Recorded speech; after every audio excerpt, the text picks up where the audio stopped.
자, 이번 시간에는 19기 첨삭반에서 운영했었던 문제들을 가지고 답안 작성하는 방법에 대해서 좀 설명을 드리도록 하겠습니다. 실전 문제 풀이 시간이라고 보시면 좋으실 것 같아요. 자, 첫 번째 문제를 보기 전에 답안 작성하는 방법에 대해서 조금 설명을 드릴게요. 자, 이렇게 놓고 일단 답안 작성을 하기 전에 이 답안 작성을 위해서는 세 가지 포인트가 있다라고 저는 생각이 돼요. 첫 번째는 답안의 구성, 레이아웃이고요.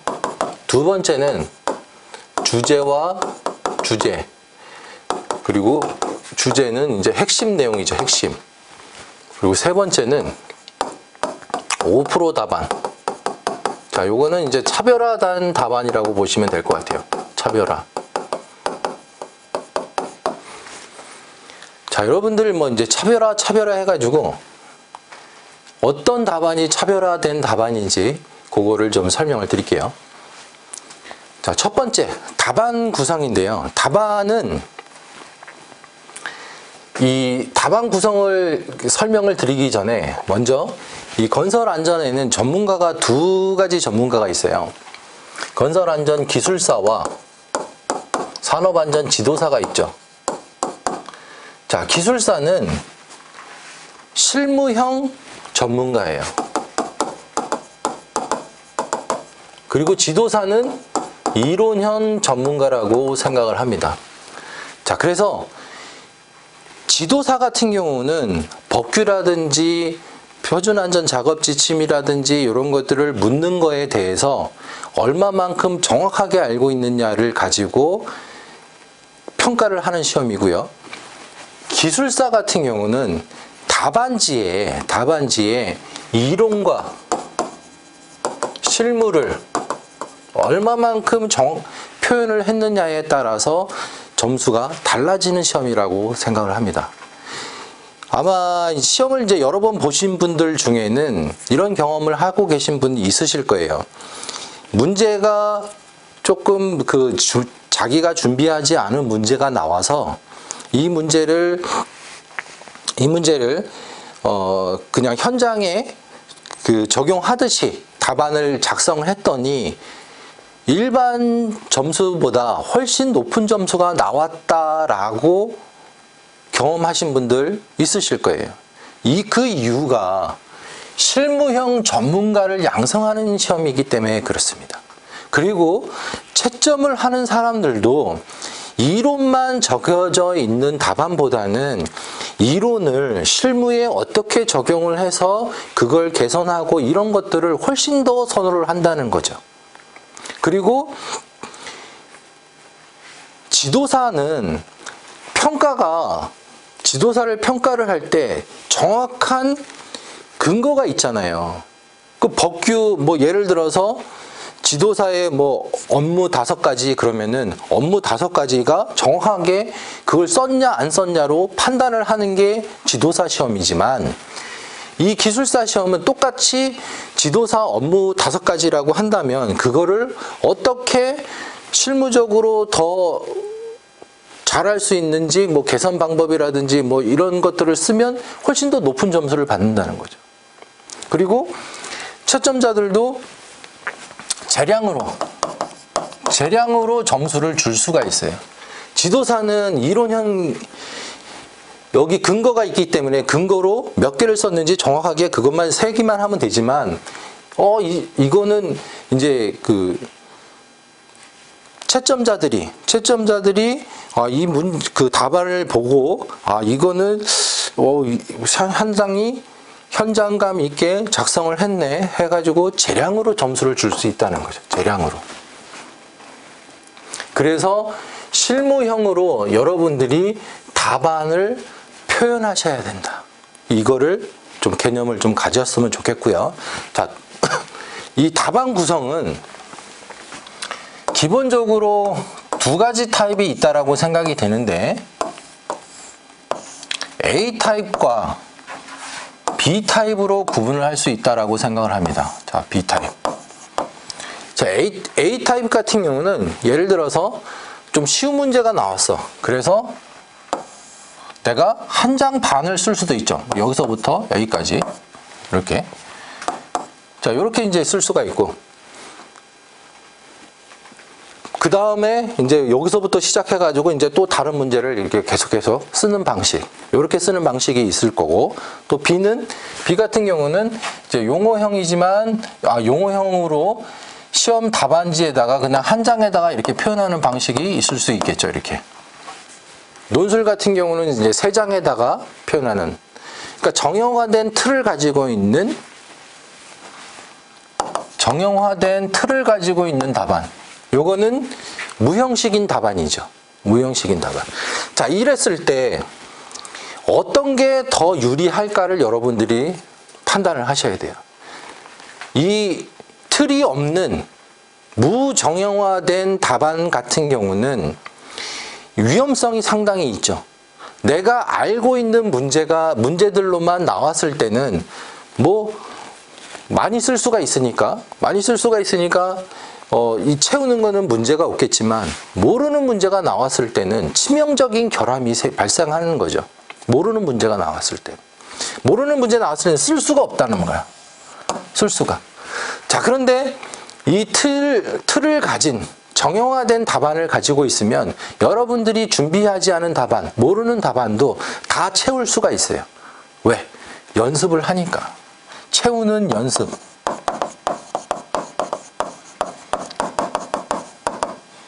연습을 하게 되니까요. 여러분들이 시험을 준비하기 위해서 서브노트를 만들잖아요. 그 서브노트를 만드는 것 자체가 답안을 채우는 연습을 하는 거예요. 그래서 여러분들이 시험장에 가서 모르는 문제가 나오더라도 다 쓸 수가 있다라는 장점이 있는 거죠. 물론 이제 그 A보다는 적게 쓸 수는 있지만, 그래도 골고루 평등하게 평등하게 쓸 수가 있다. 그래서 B 답안을 추천을 드려요. B 답안. 여러분들이 이 공부를 많이 하지 않고 최대한의 퀄리티를 낼 수 있는 답안의 틀은 이거예요. 근데 여러분들이 공부를 많이 하고 시간도 많이 냈다고 한다면, 이 깊이 있게 공부를 했다고 한다면 이 답안도 훨씬 이 한 장 쓰는 것보다는 훨씬 더 낫겠죠. 많이 쓸 수가 있으니까. 그렇지만 여러분들은 시간이 없잖아요. 그리고 빨리 합격하고 싶잖아. 그러면 이 답안을 선택하는 게 최선의 방법이다. 그래서 정형화된 틀을 가지고 있어야 돼.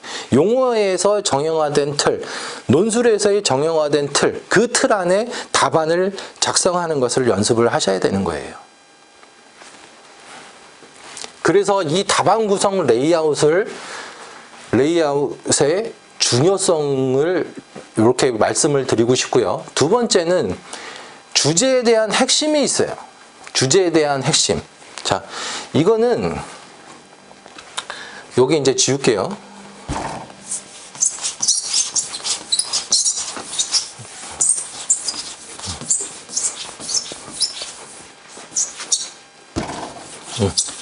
자,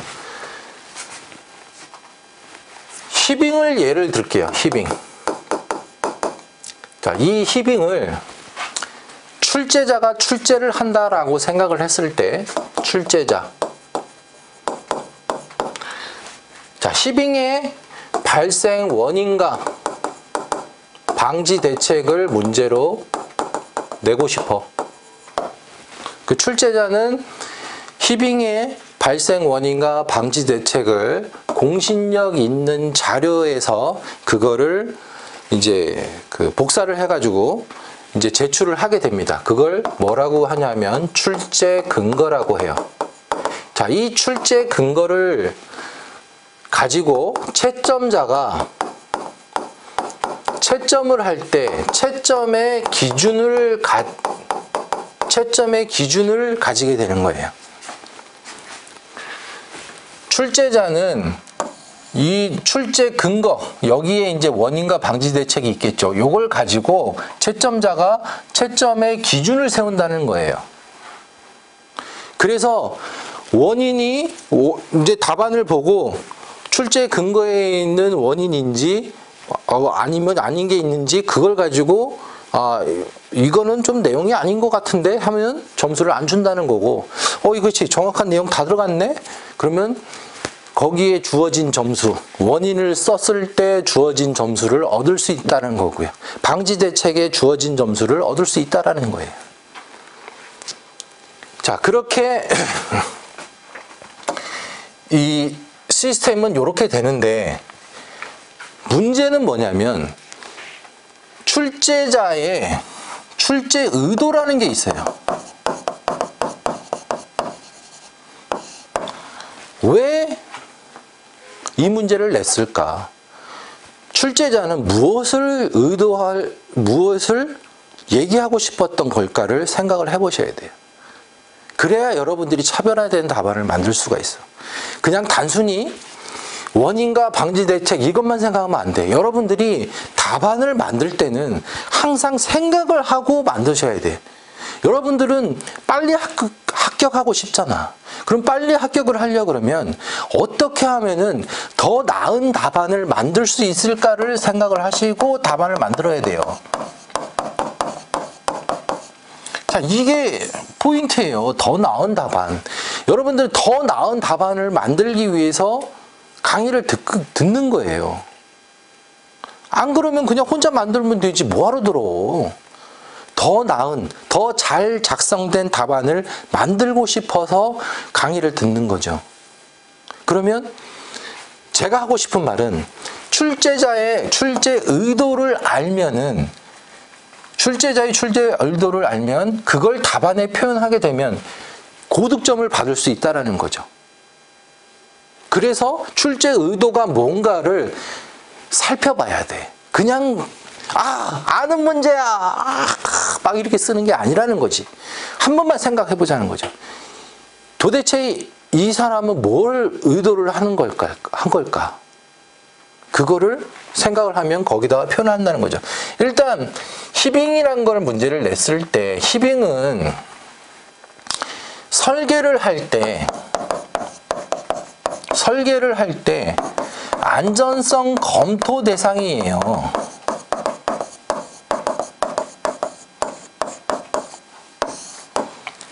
자, 이게 무슨 말이냐면, 히빙을 이제 여러분들이 흙막이를 선택을 하고 흙막이를 설계를 하려 그러면 도면을 이제 만들려고 한다면 절차가 있잖아요. 일단 이제 뭐 계획하고 집안 조사하고 그다음에 뭐 설계 정수 넣고 해서 구조 검토를 하게 되는 거죠. 그래서 적합한 흙막이 공법을 채택을 하고 그 흙막이 공법에 대한 구조 검토로 그 구조 설계를 하게 되는 거죠. 그걸 해서 도면이 나오게 되는 거죠. 이런 절차를 이제 나오게 되는데, 요 집안 좀 조사하고 요때 구조 검토할 때 요때 안전성, 히빙에 대한 안전성 검토를 해야 되는 거예요. 히빙에 대한 안전성 검토. 그러면 히빙에 대한 안전성 검토는 안전율로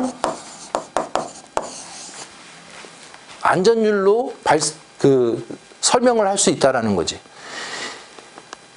히빙을 예방하기 위해서는 일단 히빙이 발생할 가능성이 있는지를 따져보고, 만약에 발생할 가능성이 있다라고 한다면 거기에 안전율을 곱해서 흙막이 설계를 하게 되면 된다는 거예요. 그래서 이게 원래 100 정도의 강도로 설계를 했다고 한다면 안전율을 1.5를 곱해가지고 50% 더 강력하게 150%로 만드는 거죠. 왜? 히빙 발생 가능성이 있으니까. 그걸 표현하면 된다는 거예요. 그걸. 자, 그러면 이 5% 답안에 대해서 좀 설명을 해볼게요. 자, 요거 지우겠습니다.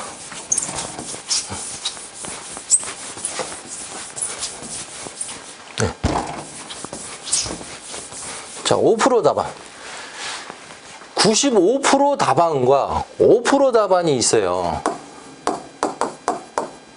95% 답안과 5% 답안. 자, 한 장에다가 답안을 작성한다라고 했을 때 히빙을 주제를 가지고 히빙 원인과 대책을 쓰시오라는 문제가 나온다고 한다면, 용어 문제가 나온다고 한다면 거의 대부분은, 자, 1번 히빙의 정의, 2번 히빙의 문제점, 3번 히빙 발생 원인, 히빙 발생 대책, 이렇게 쓴다는 거죠. 그래서 히빙의 문제점도 그림 이렇게 그리죠. 이렇게. 자, 이렇게 그려가지고 뭐 이렇게.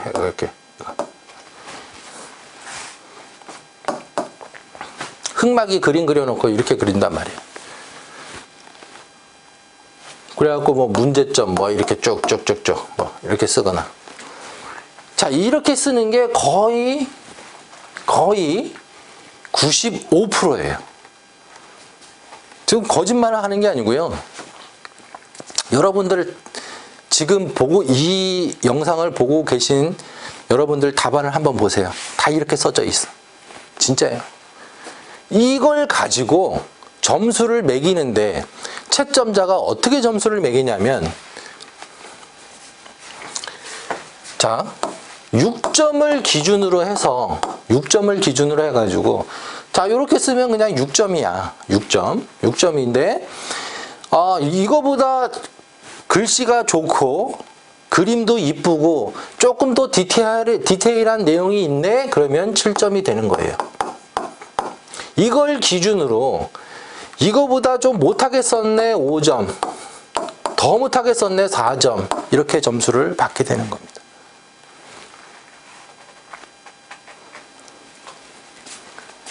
대부분의 답안이 이렇기 때문에.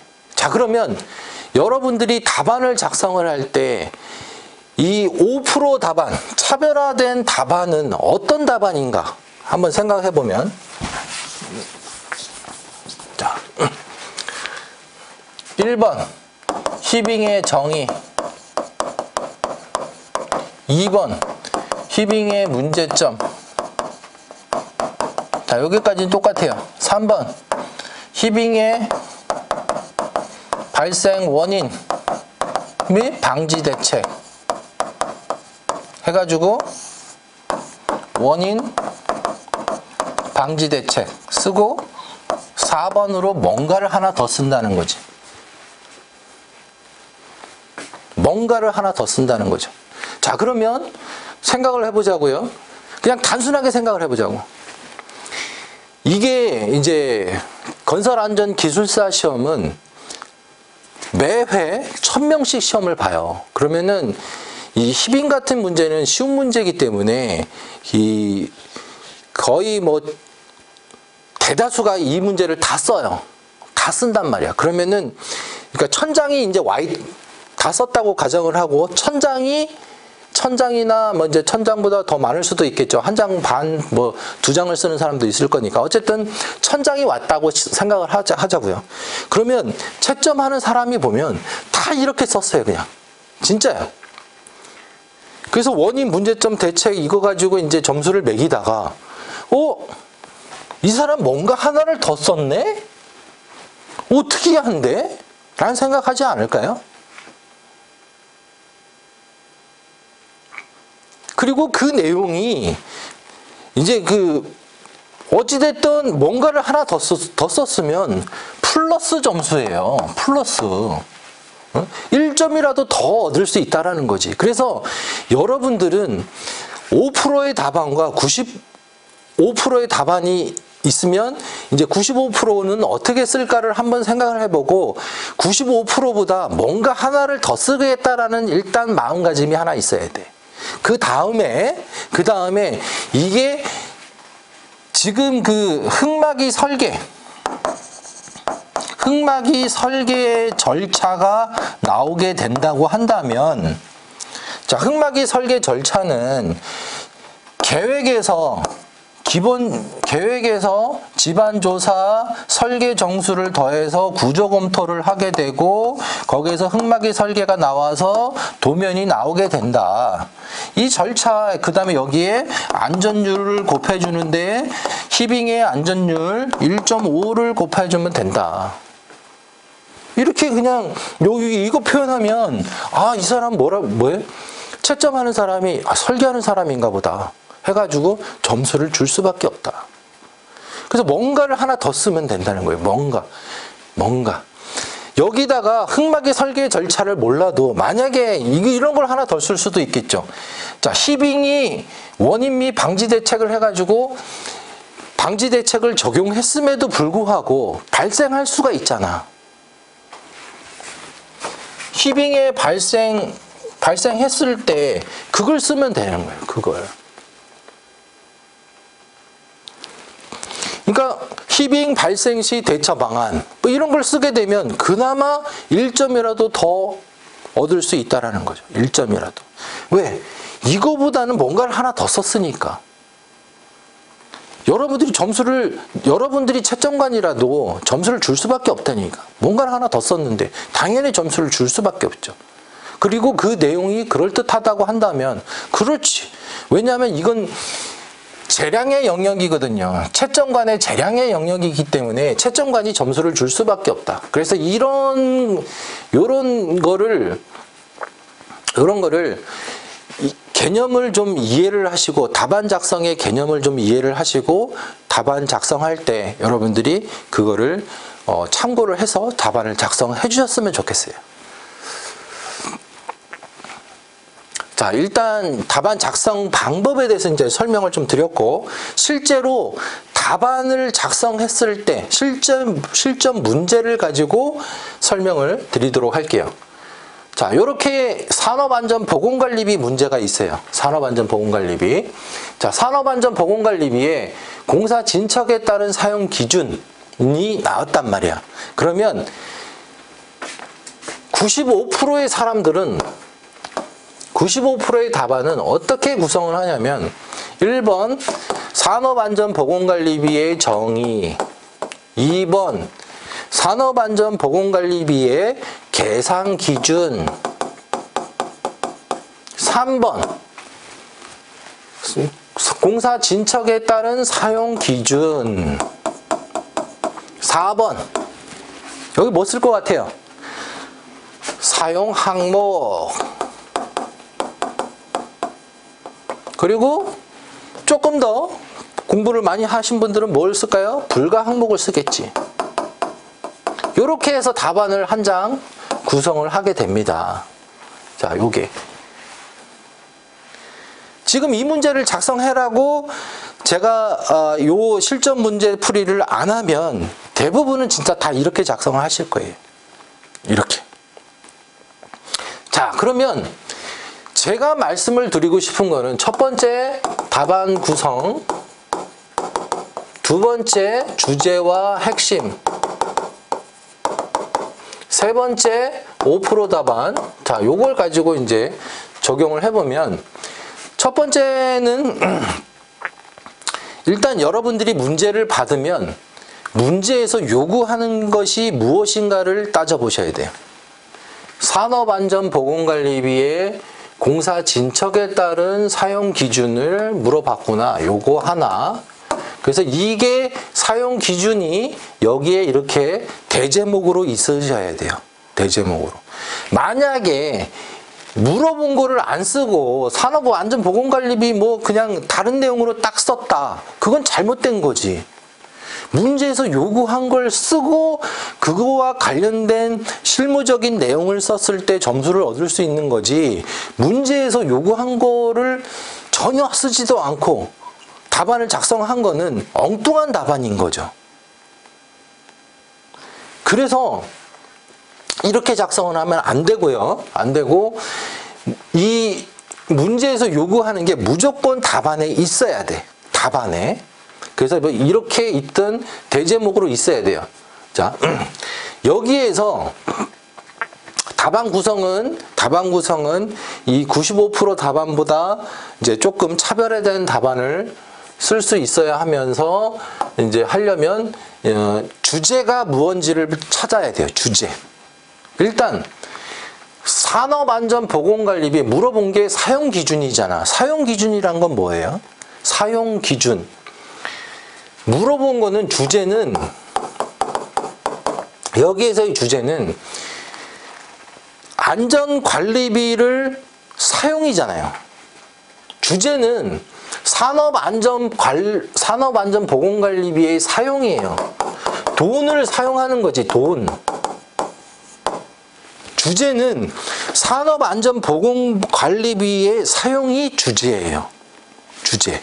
그러면 이 주제는 그럼 핵심이 뭐냐? 핵심은 자, 주제는 돈을 사용하는 거고요. 핵심은 자, 여기서 핵심은 공사 진척에 따라서 사용을 하자는 거잖아. 공정률에 따라서 돈을 한꺼번에 막 이렇게 쓰지 말고 범위 내에서 자, 공사 범위 내에서 일정한 비율로 사용하자라는 거잖아.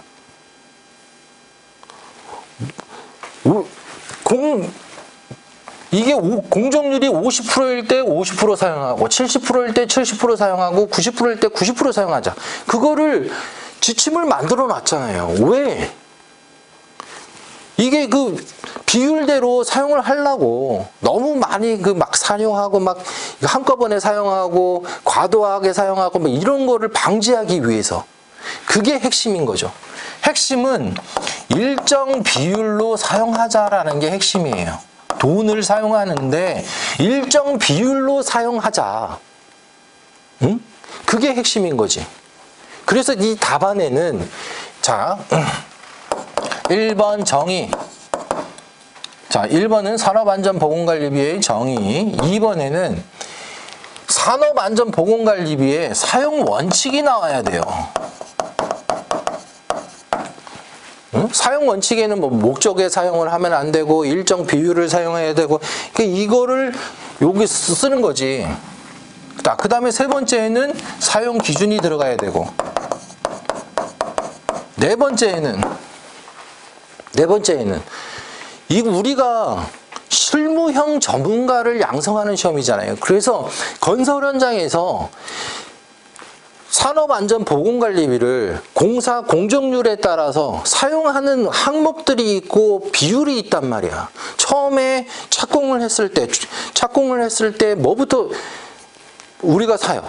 울타리 같은 거 있으니까 처음에 이제 공사를 착공을 하게 되면 울타리를 치고 뭘 이렇게 그 공사를 준비하는 과정이 있잖아요. 그때 뭘 사용해? 간판도 사용하고 막 이런 거 하잖아. 응? 현수막도 걸고 그런 그 준비. 그다음에 이제 그 토파기를 했을 때 그 토공사를 할 때 어떻게 되고 그다음에 본격적으로 이제 그 골조 공사를 진행할 때 안전관리비가 얼마나 투입되고 이런 거. 그래서 건설 현장에서 산업안전보건관리비가 사용 기준에 대해서 설명을 하고 다섯 번째는 산업안전보건관리비 사용 시 유의사항에 대해서 써주면 된다는 얘기예요. 이렇게 답안을 구성하면 이렇게 답안을 쓴 답안과 훨씬 더 차이가 있는 거지. 그래서 내용을 한번 볼게요.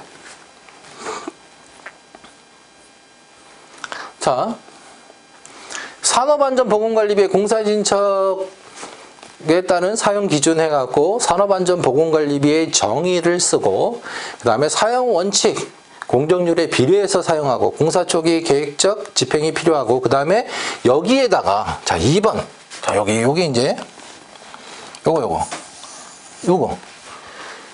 사용을 제한하는 목적 요게 핵심이라는 거죠. 핵심.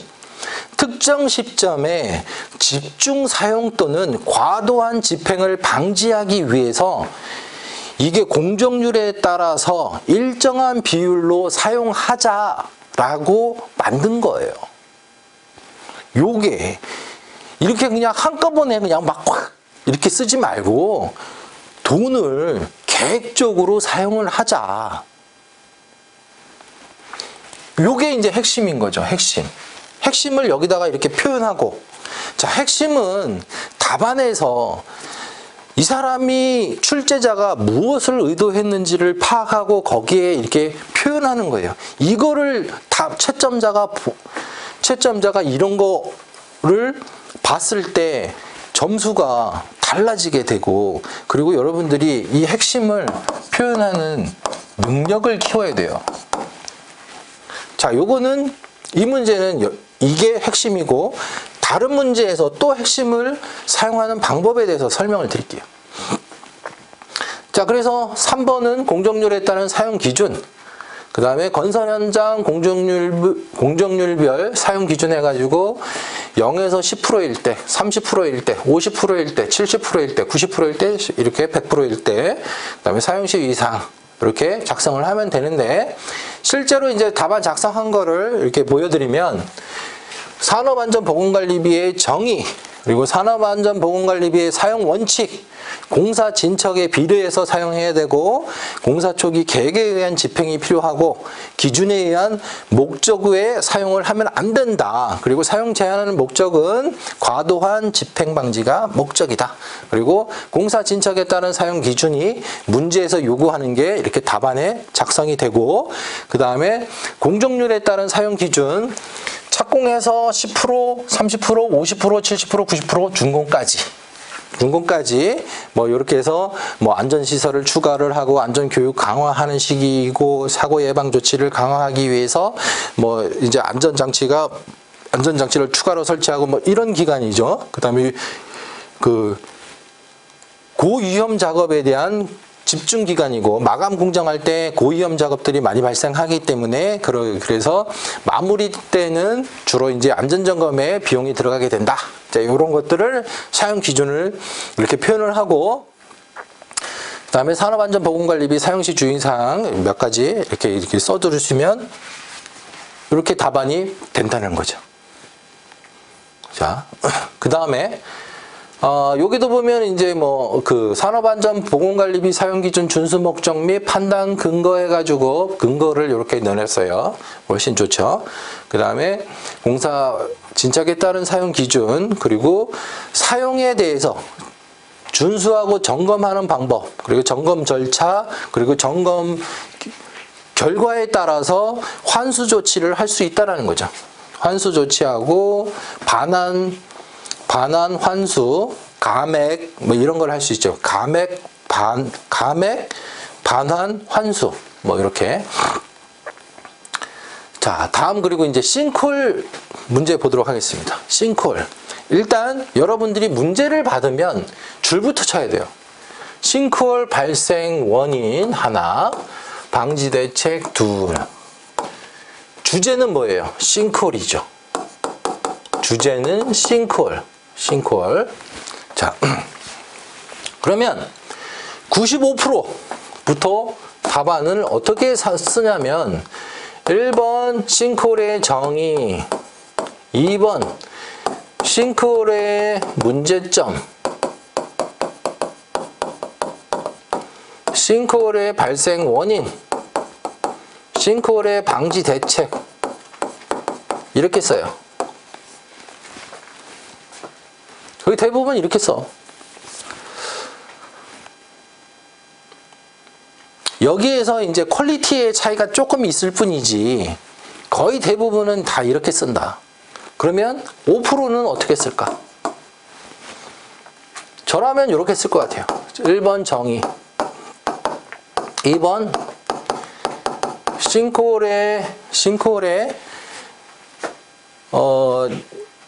싱크홀의 대응 절차,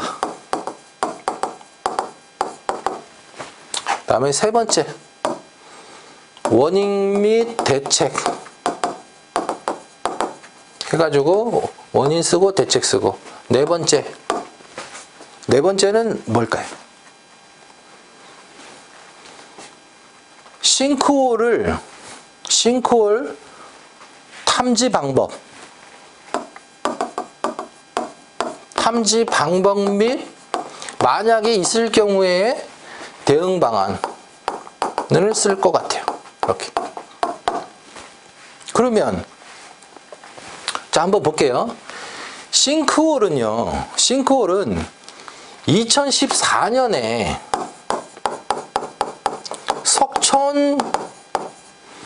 석천 호수 지하차도 공사를 하면서 9호선 지하철 공사를 하면서 싱크홀 문제가 대두가 됐어요. 2014년을 기점으로 해서. 그래서 2014년에 석천 지하차도 공사를 하면서 싱크홀이 발생이 됐고 그게 사회 문제가 되니까 지하안전특별법이 생긴 거예요. 지하안전특별법. 이 법이 지하를 개발하는 공사는 지하안전특별법을 적용을 받아서 지하안전평가를 해야 돼요. 그래서 집안 침하와 관련된 문제는 지하안전평가가 무조건 나와야 돼. 그래야 정확한 답이 되는 거예요. 지하안전평가는 설계를 할 때 지하 안전에 관련된 것들을 검토를 하고 집안을 보강하는 절차를 거치게 되는 거예요. 그래서 설계하고 시공할 때 요 모니터링을 하셔야 돼요. 모니터링을. 그리고 설계에서 계획된 방법대로 시공을 해야 되고 그 정기적인 계측을 통해서 집안의 침하 유무를 살펴야 되는 절차를 거쳐야 되는 거예요. 이게 지하안전특별법이에요. 그래서 싱크홀은 지하안전특별법이 나와야 되고, 그리고 최근에 싱크홀이 발생이 돼서 문제가 되었기 때문에 그런 것들을 이제 작성을 하면 된다라는 거죠. 그 다음에 자, 여기까지는 자 보시면 대부분이 이 현상에 대해서 뭐 히빙도 마찬가지지만 히빙, 보일링 뭐 이런 것도 마찬가지지만 이게 생겼을 때 그 대처에 대해서 써야 돼요. 근데 대부분은 답안을 작성할 때 싱크홀 문제점, 원인, 방지 대책하고 이거 땡이란 말이야. 근데 우리는 전문가 아니에요? 전문가를 양성하는 시험인데 전문가가 그냥 그건 발생 원인이 어떻게 되고 그 방지 대책은 이렇게 하면 돼요. 근데 그게 생기잖아. 그러면 생겼을 때 어떻게 탐지를 하고 어떻게 대응할 건지 생긴 거를 메꿔야 될 거 아니에요.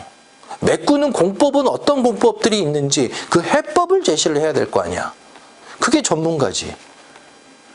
그거를 답안에 표현하면 5% 답안이 된다는 거예요.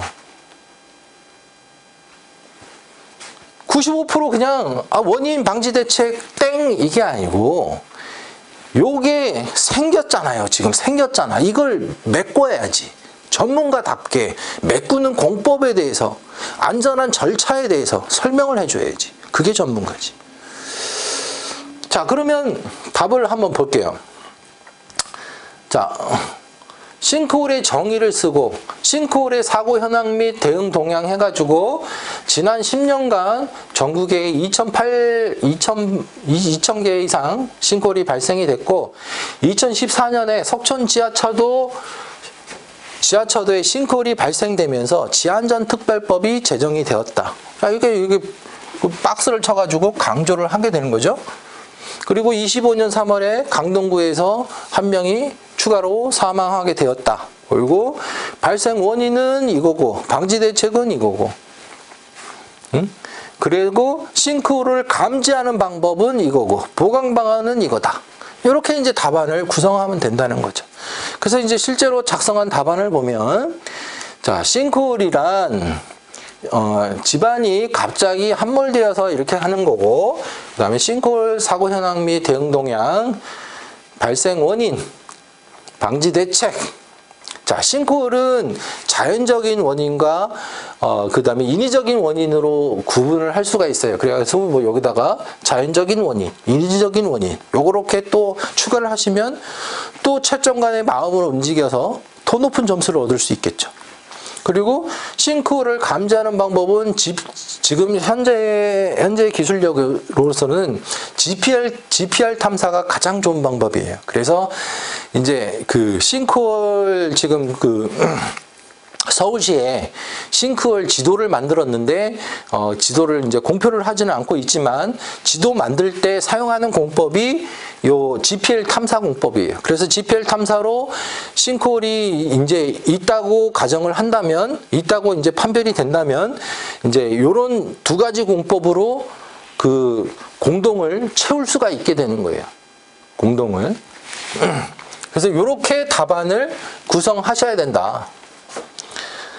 자, 뭐 그다음에 뭐 싱크홀 발생 원인에서 자연적인 요인, 인공적인 요인, 그리고 뭐 그다음에 여기 이제 사고 났던 거. 자, 그다음에 싱크홀 방지 대책은 지하 안전 평가를 통해서 집안 안전성을 검토하고 시공 중에 모니터링하고 시공 후에도 모니터링 해가지고 계속 평가를 해야 된다. 그다음에 계측기 활용 방안 뭐 이렇게 있어요. 자, 다음은 또 이제 액상화에 대해서 좀 설명해 드릴게요. 자, 액상화. 95% 답안부터 먼저 살펴보겠습니다. 자, 1번 액상화의 정의, 2번 액상화 발생 메커니즘, 3번 액상화의 발생 원인, 4번 방지 대책. 자, 토목을 하셨던 분들은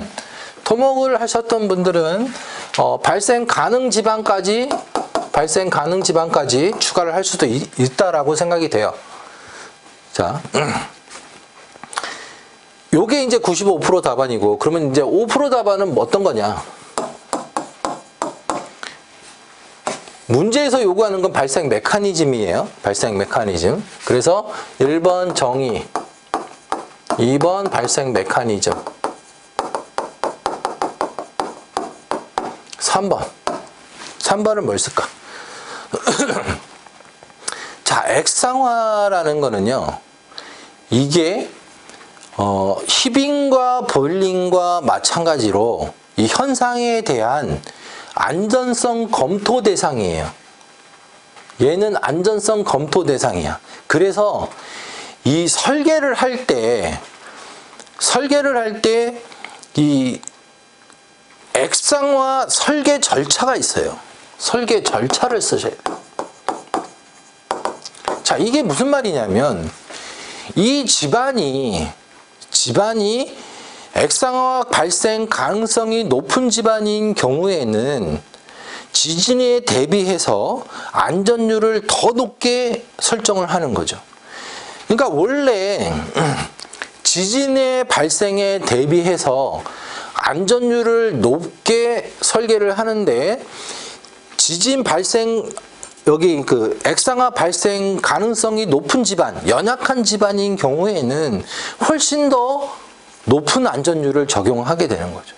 그래서 이게 그 지진이 실제로 왔을 때 구조물을 보호할 수 있게끔 그런 절차로 설계가 되고 액상화 발생을 방지할 수 있는 방안이 이렇게 나오게 된다. 방지 대책이 나오게 된다. 그래서 그냥 일반적인 요런 답안들보다 요렇게 이제 설계가 들어가는 요게 들어가게 되면 훨씬 더 높은 점수를 받을 수 있는 답안이 된다는 거죠. 자, 실제 답안을 이렇게 이제 보면, 자, 액상화를 이제 설계 절차를 한번 찾아보면 요렇게 되는 거예요. 예비평가와 본평가, 피해평가라는 게 있어요. 그러니까 예비평가를 통해서 이게 이 구조물이, 건축물이, 토목 구조물이나 건축 구조물이 지진 발생을 했을 때 액상화가 발생 확률이 높은 집안에 그 시공이 되는지 그거를 먼저 따져본다는 거죠. 이렇게 액상화가 발생할 수 있는 집안인지를 먼저 평가를 하고, 그 만약에 여기가 액상화가 발생할 수 있는 집안이라고 했을 때 이 여기에 그러면은 각종 공식들을 대입을 해가지고 공식들을 이제 대입을 해서 실제로 건물이 지어지고 지진이 났을 때 이 구조물이 어느 정도의 피해가 발생한가를 평가를 하게 되는 거죠. 예비평가, 본평가, 피해평가를 통해서. 그래서 액상화 평가 절차가 끝나면 이제 그 평가 절차에 따라서 이제 그 구조물의 강성이라든지 이런 것들을 판단을 해가지고 그 설계가 반영이 돼서 도면으로 나오게 된다. 그 도면을 가지고 우리가 시공하게 된다는 거죠. 그리고 액상화는 방지 대책은 일단 집안을 개량하는 방법이 있을 것이고, 그리고 구조 설계도 구조물을 이제 여기는 액상화 발생 가능성이 높은 집안이니까 만약에 액상화가 발생이 됐을 때는 큰 피해가 있을 수 있으니까 집안은 이렇게 개량을 하고 구조물은 이렇게 보강을 해서 피해를 줄여야 된다라는 게 요 방지 대책이죠. 자, 이것도 여러분들이 1번 뭐 2번 뭐 이렇게 막 쓰는 것보다 큰 틀에서 보면 집안 개량과 관련된 거와 구조물과 관련된 걸로 이렇게 구분이 된다는 거죠. 그러면 이거는 누굴 배려를 하는 거냐면 채점자를 배려를 하는 거예요. 채점자가 여러 가지 있는 거 중에 막 이렇게 있는 거 중에서 요건 지방 개량에 관련된 거고, 요건 지방에 개량 거, 요건 구조물 보강이네, 요걸 찾는 거보다, 자, 점수를 제가 구분을 딱딱 해놨으니까 요걸 보고 판단을 해서 점수를 주십시오라고 채점자를 고려를 한 거예요. 그냥 채점자 당신이 여기서 찾아보세요. 이게 아니라 딱 집안 개량은 이렇게, 구조 설계는 이렇게 해가지고 채점자가 알아보기 편하게 구성을 해놨다는 거죠. 답안을 내가. 그래서 채점자한테 마음에 들어서 이 사람 감각 있네? 점수를 줄 수밖에 없다. 여러분들이 채점자라면 이렇게 막 너저분하게 그냥 이렇게 막 두서없이 이렇게 있는 거 하고 요거를 탁탁탁탁 구획을 해놓은 거라 보면 어떤 사람한테 호감이 가겠습니까? 당연히 이 사람한테 점수를 높게 줄 수밖에 없는 거예요. 자, 그래서 실제로 다 작성한 답안을 보면 액상화의 정의, 액상화 발생 메커니즘, 그다음에 평가 절차, 액상화 방지 대책 해서 이렇게 답안을 구성할 수가 있다. 그리고 이제 자, 액상화의 위험성, 재해 형태, 발생 메커니즘, 그리고 발생하는 검토 방법 및 제외 조건, 그 다음에 발생 위험에 대한 대응 방안, 이렇게 답안을 구성할 수도 있다. 그래서 이 답안과 요 답안을 여러분들이 보고 판단을 해가지고 판단을 해서 좀 더 좋은 답안, 더 나은 답안, 더 많은 점수를 얻을 수 있는 답안을 작성할 수 있게끔 연습을 하셔야 되는 거예요. 여기도 이제 발생 원인, 위험성, 메커니즘, 뭐 발생 가능성 평가 및 방지 방안까지 이렇게 작성한 답안이 있다. 자, 다음에 이제 콘크리트 폭렬에 영향을 주는 인자 보도록 하겠습니다. 콘크리트 폭렬. 자, 일단 콘크리트 폭렬이 주제죠. 그리고 영향을 주는 인자가 첫 번째. 그래서 문제에서 요구하는 것은 폭렬이라는 현상을 발생시키는 인자가 무엇인가를 묻는 문제예요. 콘크리트 폭렬에 영향을 주는 인자가 무엇인가. 그래서 이 콘크리트 폭렬 요거에 대해서 95%는 또 이렇게 작성이 되죠. 1번 콘크리트 폭렬의 정의, 폭렬 발생 메커니즘, 그 다음에 영향 주는 인자, 4번 방지 대책. 다 이렇게 써요. 자, 요게 이제 95% 답안이고요. 여기서 크게 변하지 않아. 여러분들 답안은 이게 사고가 고정이 되어 있기 때문에, 그리고 사고의 확장을 아직 경험하지 못했기 때문에 이렇게밖에 쓸 수밖에 없다. 근데 제가 설명하는 거를 듣고 사고를 확장을 하게 되면 이런 문제들을 몇 개만 연습을 하면 다른 문제들도 그 사고가 확장된 상태로 다른 답안들도 쓸 수가 있게 되는 거예요. 그래서 사고를 확장시키는 연습을 자꾸 하셔야 돼요. 그래서 여기에 주제가 뭔가, 콘크리트 폭렬에 대한 주제, 요 핵심을 찾는 거를 또 생각을 하셔야 돼요. 이 핵심이 뭘까? 자, 여기에서 제가 5% 답안을 이제 한번 써보겠습니다. 자, 1번 정의, 2번 메커니즘, 3번 인자, 4번 방지 대책, 5번 여기서 하나를 더 써주는 거죠. 여기서 그러면 뭘 써주면 될까요? 이거 현상이잖아요. 현상. 자, 대부분의 사람들은 현상을 물어보는 문제가 나오게 되면 현상을 방지 대책만 생각을 하는데, 이게 현상은 무조건 생길 수밖에 없어요. 생긴다니까. 그러면 생겼을 때 어떻게 할 거냐? 생겼을 때 처리할 수 있는 방안, 그게 전문가지. 응? 자, 이거는 정의 여기까지는 이게 똑같이 쓰고 한 개만 더 쓴다 그러면 콘크리트 폭렬이 발생한 콘크리트의 처리 방안, 이렇게 써주면 되는 거예요. 처리 방안을 쓰되 기준이 있어야지. 그냥 하는 게 아니고요. 이 콘크리트가 폭렬이 조금만 된 건지 아니면 손상이 큰 건지, 그래서 이 구조적으로 보강을 해야 되는지 그런 기준이 있어야지.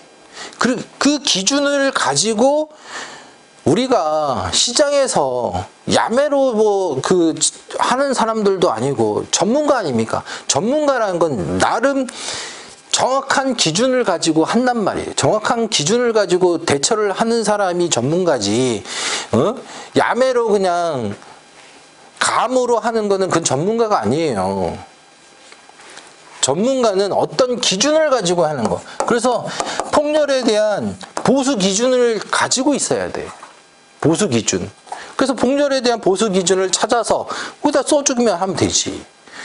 그러니까 이거는 여러분들이 만약에 시험장에 가서 즉석으로 할 때는 이 기준 없이, 기준을 모르니까 그냥 없이 그냥 작성하셔도 되고, 지금처럼 서브노트로 만드는 경우에는 기준을 찾아서 넣어야지. 왜? 우린 전문가니까. 응? 전문가잖아요. 해법을 제시를 하는 사람이 전문가다. 그 해법을 제시하기 위해서 요렇게 깊이에 따라서, 폭렬 깊이에 따라서 하는 그 기준을 적어놔야 된다. 그래서 요거 답안을 이제 살펴보면 실제 답안이에요. 자, 폭렬의 정의, 폭렬 메커니즘, 폭렬에 영향을 주는 인자, 그리고 폭렬 방지 대책, 그리고 보수 보강 기준. 자, 폭렬 깊이가 5cm 이하일 때는 표면 보수만 하면 되지만 5에서 20이고 그리고 폭렬 깊이가 20cm 이상이라는 얘기는 거의 엄청나게 많이 패였다는 거잖아요. 그러면 구조적으로 보강을 해야 돼. 거기는 그냥 사용하게 되면 이 수직재가 기능을 못해서 구조적으로 붕괴되라든지 뭐 그런 문제가 발생할 수 있어요. 수직재, 수평재 마찬가지로. 그래서 그것들을 기능을 보강을 해줘야 된다. 그런 것들을 써주면 좋은 답안이 된다라는 거죠. 이렇게. 그 다음에 건축 및 토목 구조물의 내진, 면진, 재진에 대해서 또 설명을 드릴게요. 자, 건축 및 토목 구조물의 내진, 면진, 재진. 자, 이렇게 하면 대부분의 95% 답안이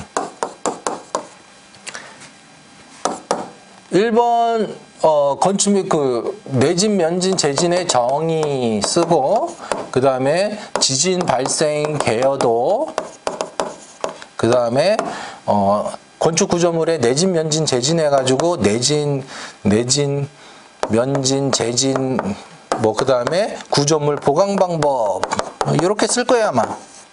이렇게 내진, 재진, 면진 이렇게 거의 대부분이 이렇게 쓴단 말이야.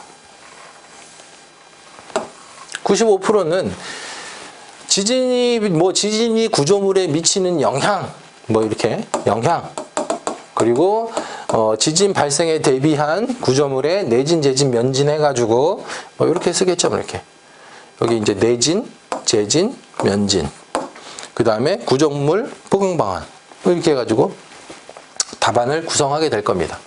자, 그런데 이 내진, 면진, 재진이란 건 개념부터 여러분들이 파악하실 필요가 있는데, 내진, 면진, 재진이라는 거는 지진에 대응하기 위한 설계예요.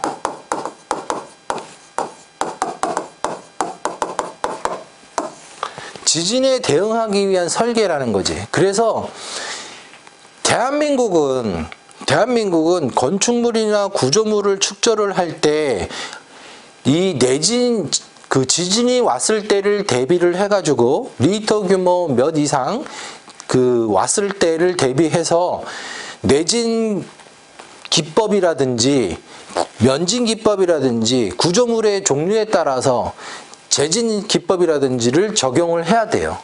그러면 그걸 언제 하느냐?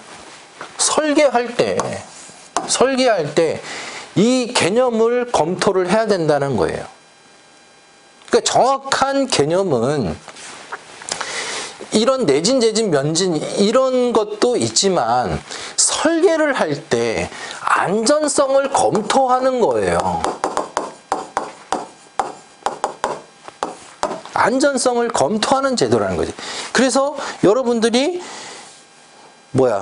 히빙 보일링, 액상화, 내진, 면진, 재진 다 설계할 때 안전성을 검토하는 거예요. 그래서 안전성 검토에서 뭘 줘? 안전율을 추가하는 거지. 안전율을 높여주는 거예요. 응? 100보다는 더 많이 120, 150 이렇게 더 강하게 만들어주는 거예요. 더 유연하게 하고 더 힘을 분산을 시키는 기법을 적용시키는 거지. 그게 내진, 면진, 재진이에요. 지진에 대응하는 설계. 그래서 이게 아니라는 거야, 이게. 그냥 단순히 여러분들이 이 문제만 이렇게 딱 보면 내진, 면진, 재진. 알지? 내진은 강하게 만드는 거고, 면진은 밑에다가 뭐 힘의 하중을 분산시키는 장치를 만들어 가지고 기초를 뭐 이렇게 하는 거고, 뭐 쉬운 문제네 이렇게 생각하면 그거는 95% 답안이라는 거지. 이 답안에서 생각을 확장을 통해서 정확한 개념을 찾아서 그걸 써줘야 되는데 그걸 못 쓰니까 고득점을 못 받는 거예요. 내가 이렇게 쓰게 되면 이렇게 쓴 95% 중에서 답안 깔끔하고 내용이 좀 디테일한 내용이 있는 사람들이 점수를 6점을 기준으로 7점을 받는 거란 말이야. 근데 이걸 내가 정확한 지진 대응 설계 기법을 쓰게 되면 몇 점을 받아요? 8점 받아.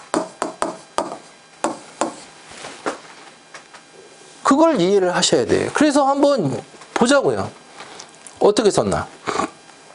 자, 요거는 이제 뭐 요렇게 내진, 면진, 재진 해가지고 이렇게 있습니다. 그러면 요거 이제 실제로 작성한 답안을 보면서, 자, 건축 및 토목 구조물의 지진 대응 설계 기법 및 적용 절차에서 먼저 구조물을 조건을 분석을 하고 내진 등급을 결정을 하고 지진 하중을 산정을 한 다음에 설계 기법을 선정을 하는 거예요. 내진, 면진, 재진을 할 건지.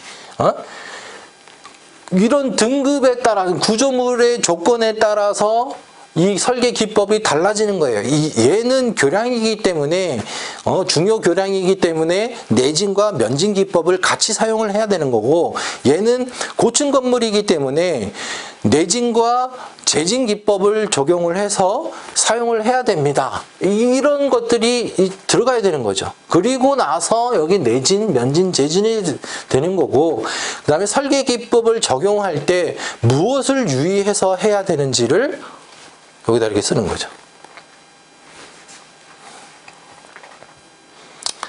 자, 그 다음에 내진 성능 평가. 자, 요건 이제 절차 및 성능 수준. 요게 이제 모르죠. 묻는 거를 일단 내진 성능 평가 절차를 하나를 물어봤고 성능 수준을 물어봤어요. 두 가지.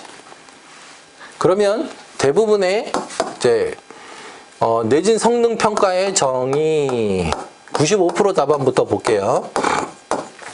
내진 성능 평가의 그 다음에 절차 3번 성능 수준 그 다음에 4번 평가 방법 이렇게 이제 쓰는 거죠. 이렇게 이게 이제 95% 생각의 확장이 필요한데 생각에 이제 갇혀서 가지고 딱 이렇게 쓰고 말아요. 이렇게 쓰고 만단 말이에요. 자, 근데 여기에서 이제 생각의 확장은 뭐냐? 일단 주제는 내진 성능 평가예요. 평가. 주제는 성능 평가란 말이야. 주제는 평가고, 그러면 핵심이 뭘까요? 핵심. 평가를 했잖아. 평가라는 게 뭐예요? 점수를 매겼다는 거예요. 점수를. 성능 수준이라는 거는 이건 점수예요. 점수. 절차에 의해서 점수를 매겼잖아. 그러면 점수를 매긴 다음에 뭐가 나와야지. 안 그래요? 그러니까 이 평가를 한 다음에 뭐가 있어야 되냐면 후조치가 있어야 돼. 평가를 했다라는 거는 점수를 매겼잖아. 점수를 매겼으면 A, B, C, D, E가 나오잖아요. 점수가 A, B, C, D, E가 나오잖아. 그러면 A 등급 아주 잘했어. 평가 등급 높아. 그러면 뭐 우수니까 괜찮아. B도 괜찮아. C는 약간 주의는 요구하지만 어떤 주의는 요구하지만 어떤 이제 큰 저기는 없어. 근데 D, E 상태가 안 좋아 얘네들은. 그럼 뭔가 보강 조치를 해야 되잖아요. 후조치가 필요한 거예요. 후조치. 그래서 여기에 5%가 되려 그러면 자, 1번 정의, 2번 절차, 3번 성능 수준, 그리고 4번이 후조치가 나와야 돼요. 평가 방법 같이 쓸 수 있으면 평가 방법도 쓰고 어찌다 그러니까 여기다가 평가 방법 쓰고 그 다음에 후조치를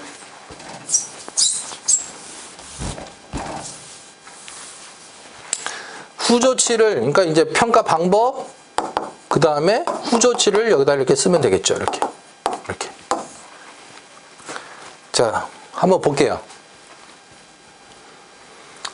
내진 성능 평가의 정의, 그리고 평가 대상, 그리고 평가 시기. 평가 시기까지. 자, 평가 대상을 쓴 사람들도 많겠지만 거의 대부분은 평가 대상만 쓸 거예요. 이게 평가 대상 실시 시기가 있어. 시트법에 보면 성능 평가는 5년에 1회 이상 하게끔 돼 있어요. 5년에 1회 이상. 그래서 절차가 되고 그 다음에 성능 수준. 자, 요게 이제 ABCD E 수준이죠. 그리고 후조치는 내진 성능이 부족한 경우예요. 내진 성능이. 자, 이 내진 성능 평가는 시설물을 설치를 한 다음에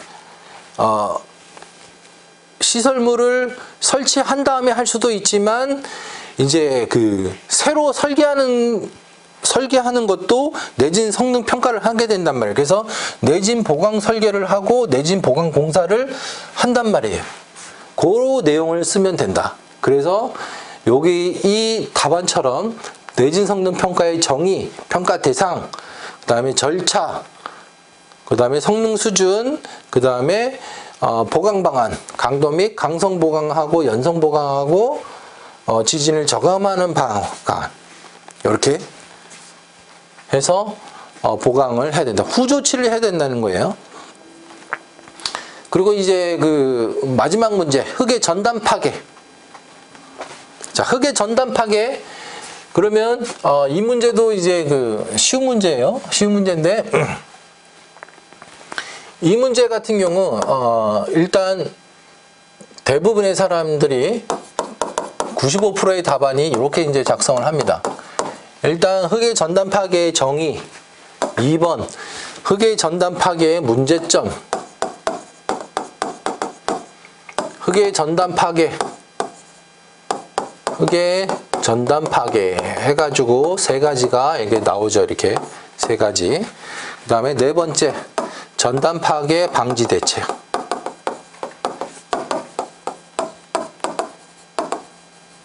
자, 이렇게 써요. 자, 맞을까요, 이게? 이게 그러면 여러분들이 이제 생각의 확장을 하면 어떻게 될까요? 생각의 확장. 자, 확장을 해봅시다. 확장. 흙의 전단 파괴는 어떤 거예요? 어떤 거? 흙의 전단 파괴는 어떤 거예요? 이거는 히빙 보일링, 액상화, 지진 대응 설계와 마찬가지로 설계 시 안전성 검토예요. 안전성 검토 대상이야. 그래서 기초 설계할 때 집안이 흙의 전단 파괴가 일어날 가능성이 높은 집안인지 아닌지에 따라서 기초 설계가 달라지게 되는 거예요. 그래서 그 내용을 써야 돼. 이렇게 쓰는 게 아니라. 그러니까 개념을 잘못 잡으니까 답이 어떻게 돼요? 산으로 가고 거의 95%는 다 이렇게 써. 이렇게. 그러니까 여기에서 피 터지는 거지. 7점을 받으려고 그러면 여기에서 디테일한 내용을 쓰려고 막 노력을 하고 답안을 이쁘게 꾸미려고 막 노력을 하고 해가지고 겨우 7점을 받는 거예요.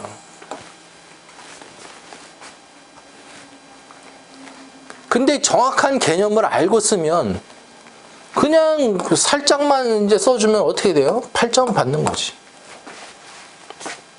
자, 실제 답안을 보면서 설명을 드리겠습니다. 자, 흙의 전단 파괴 정의해가지고 건축물 및 구조물 기초 설계 절차, 흙의 전단 파괴 3가지, 그 다음에 흙의 집안을 조사를 통해서 집안의 전단 파괴 우려시 대책, 그 다음에 시공 후에 전단 파괴가 이제 그 설계할 때 요 전단 파괴 우려 대책이 들어가야 되고, 그 다음에 구조물 시공한 다음에 발생이 될 수도 있잖아요. 그래서 구조물 시공 후에 전단 파괴가 발생했을 때는 어떻게 할 건지 그거를 쓴 거예요. 일단 전단 파괴가 발생이 됐다라는 것은 구조물에 치명적 결함이 발생이 된 거니까 긴급 안정화 대책이 있어야 되고, 그 다음에 사후 보강으로 어떤 대책이 필요하다. 그래서 실제 답안을 작성한 걸 보면 기초 및 설계 절차, 그게 전단 파괴에서 전반 전단 파괴, 국부 전단 파괴, 관입 전단 파괴, 그 다음에 우려시 대책, 시공 시 우려 대책, 이렇게 답안을 구성하시면 된다라는 얘기죠. 자, 이 답안 작성은요, 여러분들이 95%의 답안, 내 답안이 95%의 답안인지, 그리고 이 95% 답안은 어떻게 작성을 하는지 이걸 깨닫고 내가 5%의 답안을 작성하려면 어떻게 해야 되는지, 그 생각의 확장은 어떻게 해야 되는지, 이거는 연습을 통해서 많이 확장할 수가 있어요. 그래서 이 연습은 어떻게 해야 되냐면, 조금 여기.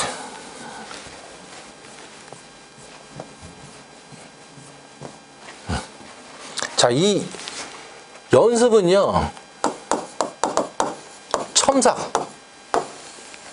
첨삭반을 통해서 답안을 내가 작성을 하고 이제 숙제를 내주면 이 숙제를 숙제를 가지고 내가 답안을 작성할 거 아니에요. 답안. 그리고 이거를 피드백을 받아야 돼. 지금처럼. 안 그러면 95% 답안으로 계속 남을 수밖에 없어요. 5%가 되려 그러면 내 답안이 95% 답안입니다. 이 뭐 때문에 95% 답안이니까 5% 답안이 되려면 어떻게 해야 된다라고 뭘 받아야 돼요? 강습을 받아야 돼요. 여러분들이 어떤 운동이든 간에 자세가 중요한데, 자세를 백스윙을 이렇게 하는데 여기서 요게 이제 손의 위치, 어깨 위치 이런 거 다 하나씩 다 틀리면 볼이 안 맞는단 말이에요. 똑같아 이것도. 강습을 받아야 답안을 잘 작성할 수가 있어요. 어쩌다 한번 맞은 거, 어쩌다 한번 맞은 걸로 여러분들이 그걸로 합격을 할 수는 없거든요.